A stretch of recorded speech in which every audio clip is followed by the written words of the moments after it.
Anyway, we turned away inside control. We need to immediately address the grip on our left arm. It's quite easily and simple to turn your elbow inside his elbow, even though he has a control of your wrist. It's not the most robust grip in the world. You can start to take your other hand that is doing the answer the phone escape, which doesn't really work in any position in jiu-jitsu. I really like when people try and do that against katagatame because it just makes the choke even more embarrassing.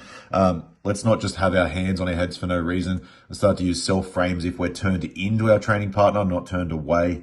It's going to be inherently useless if we do that. Now, the only reason he can bring his knee all the way through here is because of a disconnect of your knee and elbow, because he's underneath your elbow. But if you would have turned inside his bicep, there wouldn't be a problem here.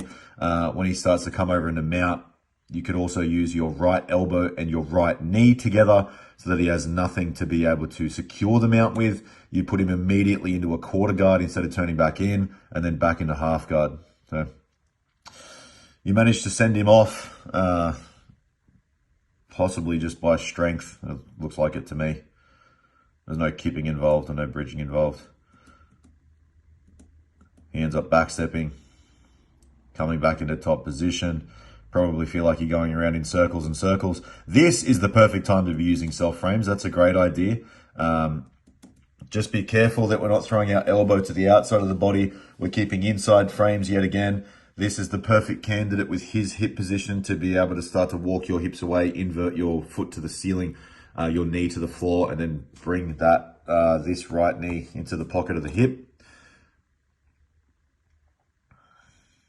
Just by walking your hips away. He's not covering your hips. He's not controlling your hips.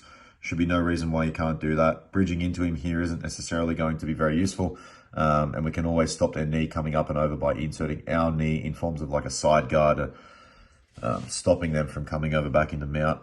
Once he does get into mount, we're not framing on the chest, we're framing on the hips, either with a cross frame and or double hip posts with the heel of our hands. And then we're starting to move them side to side, starting kipping, starting inside knee elbow escapes, starting outside knee elbow escapes.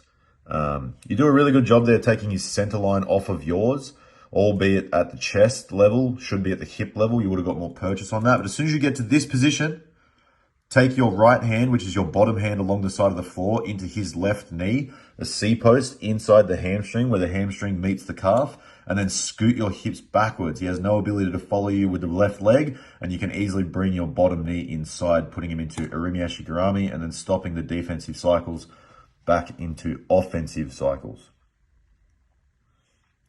He's going to go for a Das here. Good luck. You can always turn your shoulders back to the mat. Yeah, perfect. See what you did there? That's what I want you doing in the first 5 seconds of this video. When he's behind you like this, first 5 seconds of the video, bang, done. Exactly the same move. You already know how to do it. You just need to know when. And then you're good to go.